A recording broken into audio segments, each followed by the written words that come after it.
emotion. A very good morning, ladies and gentlemen. Allow me to take you through a real-life situation. Here we go. When borders are being erased and your identity is at stake, will you fight injustice with your might, or will you preach principles of peace and allow things to take its course? Wake up! Wake up, my friends! It is time to turn your back on these age-old, irrelevant ideologies that are not practical in the face of today's adversities. The Oxford Dictionary defines myth as the misrepresentation of truth. And it is on these misrepresentations that my honorable opposition premises their arguments on. Members of the opposition threw around the word truth. Let me take time to interpret what is truth. A man, an idol, a hero who is cherished and worshipped for the personality he exudes. But how relevant would it be to practice what he believed in by a sect of people who do not live the life that he lived, who do not live in a time that he lived in?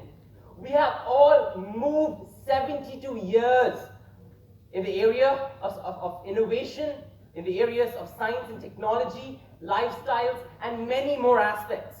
Now, should we live for what worked in the 40s? Believe in ahimsa paramo dharma, they say. But then why are borders being secured by ammunition? One cannot secure the security of its citizens at stake by simply following the doctrine of non-violence or patient dealings in the long run. I have just reaffirmed that the Gandhian era and the present world are in complete contrast with one another. Let's understand it this way.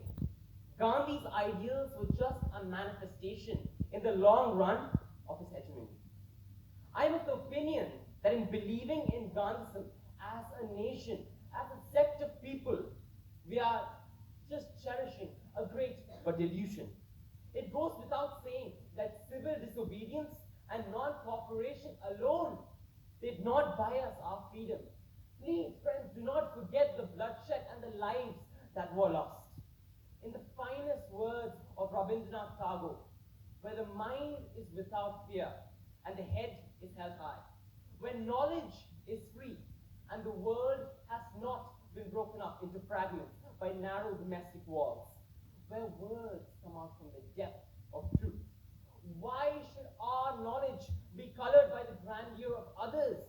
Let us celebrate our freedom of knowledge, our freedom of opinion, our freedom of living our own lives, not by the rules and the isms of the past.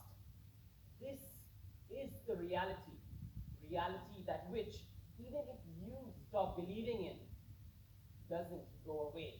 I'm sorry, members of the opposition, but with all due respect, at no point in your incoherent, rambling response to my members of the proposition did I even consider a point that was worth considering a rational